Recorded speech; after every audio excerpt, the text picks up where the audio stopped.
Good morning, guys. Happy Monday. Today is an off day for us from lifting, but we are still going to prioritize getting some light steps in for recovery. We've seen huge improvements with recovery from the gym when we prioritize some light steps throughout the day. We'll also be talking in this video about how we've seen even more joint improvements by going full carnivore. So after this morning dog walk with the kiddos, we're going to head to the gym to do some more light steps and some dance practice.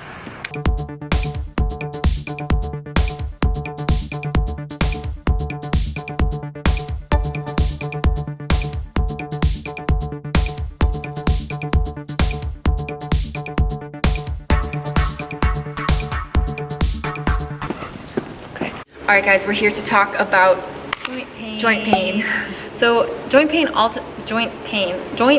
ultimately comes down to inflammation, and if your diet is high inflammatory and includes foods that cause you to get inflamed and you're lifting heavy, you're almost guaranteed to have some sort of joint pain prematurely. Like, we are led to believe that we're supposed to get joint pain when we get older, which may be the case. I'm not very old yet, but we shouldn't be dealing with it at such a young age. And all throughout my teens, I did deal with a lot of joint pain, probably related to lifting, but at the same time, like, shouldn't have been that extreme. Yeah, so to give some context, we've been powerlifting now for maybe 8 to 10-ish years, and in the past, I would have to cycle in and out squats. So I was trying to squat 2 days a week, but every 3 or 4 months or so, I would experience severe hip pain right here Her groin area. in my groin area. So I'd have to stop squatting for a bit, and then entirely to and then instead of squatting, I'd have to do like leg extensions and leg press to avoid any pain there.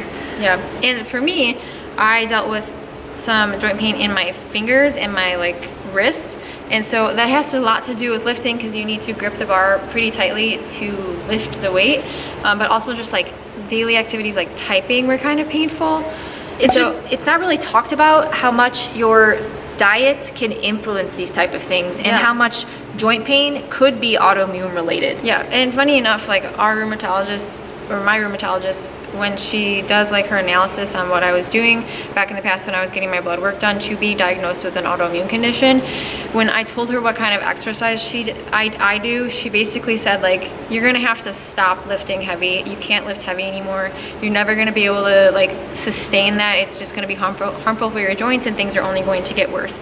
But fast forward to going carnivore, and we literally don't deal with any joint pain, and we still lift heavy, and we still suck at stretching. It's almost now a year since I started carnivore, and in this year I have not had any hip pain in that spot, which is amazing, because I'm squatting now more than ever, 2, sometimes 3 days a week. Heavier too. Heavier. I also have more lower body volume, so I'm hitting lower body more frequently than ever, and I'm recovering better. I have no joint pain anywhere in my lower body. It's just like crazy, because I thought, you know, as a power lifter, like, you're always going to be in pain, like, you just got to live through it. It's a way of life, guys. No, like, you really do not. It's not living.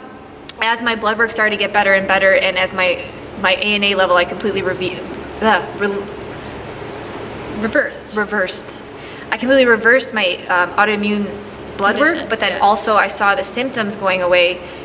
Joint pain started to go away. It was just amazing how those were correlated. As my inflammation started to go down, my joint pain started to go down. But we bring this up now because we were talking about the other day how we still haven't been prioritizing stretching, but we haven't really felt like we've needed to, because we've just not been dealing with those things, which is pretty incredible. And ultimately that allows us to make more progress in the gym, because we're able to remain more consistent in the weights we're lifting, putting on more muscle, and I think it's just a really good cycle to be in. Yeah, so if you are someone who is possibly dealing with joint pain, would suggest really analyzing your diet, and if there's anything in your diet that's causing inflammation, adding lifting on top of that is going to just enhance the overall inflammation levels in your body. So really take a look at your diet to see where you can remove any potential inflammatory pieces. Exercise in itself, like lifting, is inflammatory. You have to realize that, and so you need to win what battles you can. Yeah. If you are dedicated to the gym like we are, like, we're never gonna give up lifting.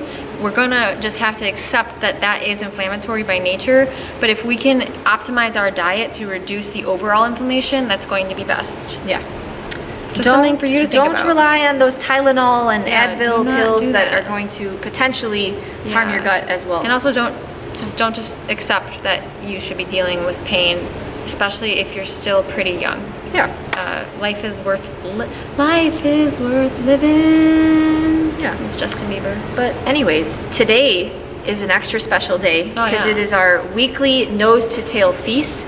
What are we doing? What are we cooking?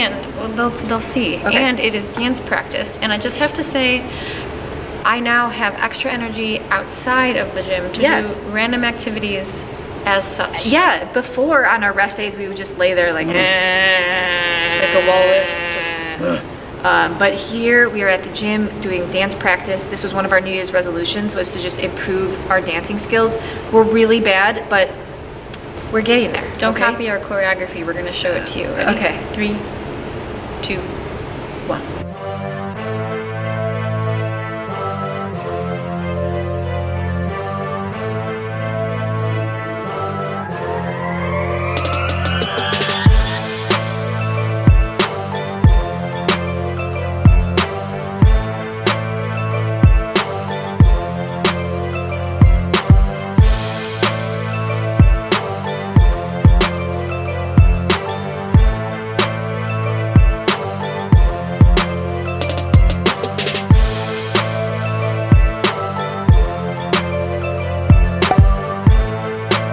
We just got home and it is finally time to make this week's edition of our nose to tail feast.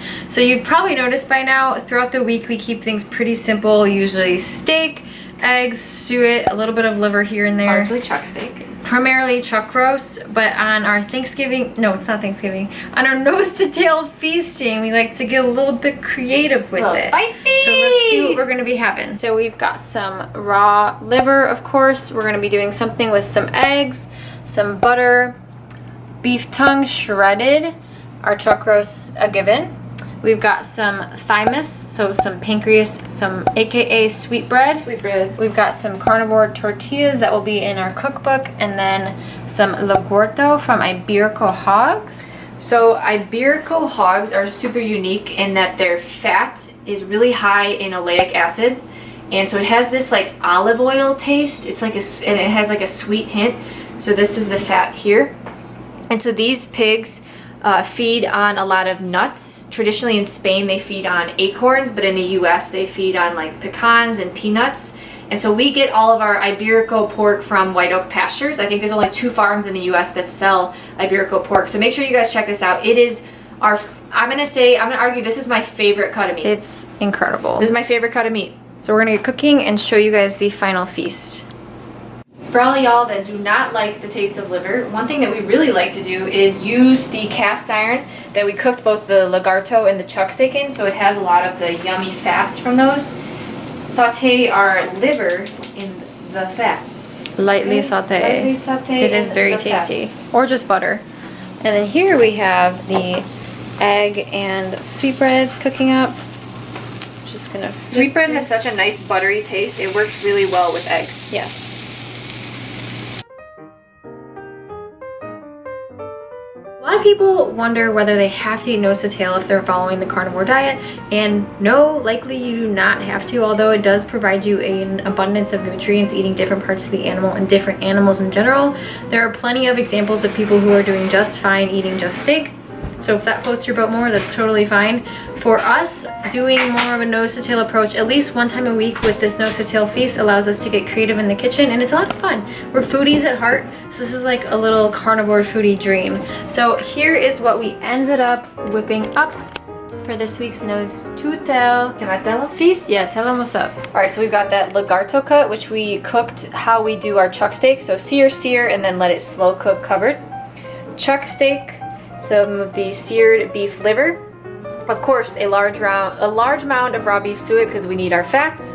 Then we've got the scrambled eggs with sweetbread. Very wiggly, jiggly bone broth. Plus tacos!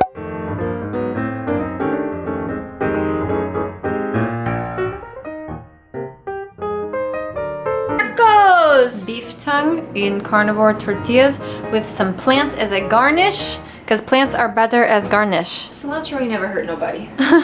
Alright, it is time to aggressively season this with Redmond sea salt and then go eat this bumpin' plata. So we will check in with y'all tomorrow morning And make sure you all behave like an angel. An angel. Don't forget to hit the like and subscribe button down below if you've liked hanging out with us. And until next time, once again, Take 2, behave like an angel.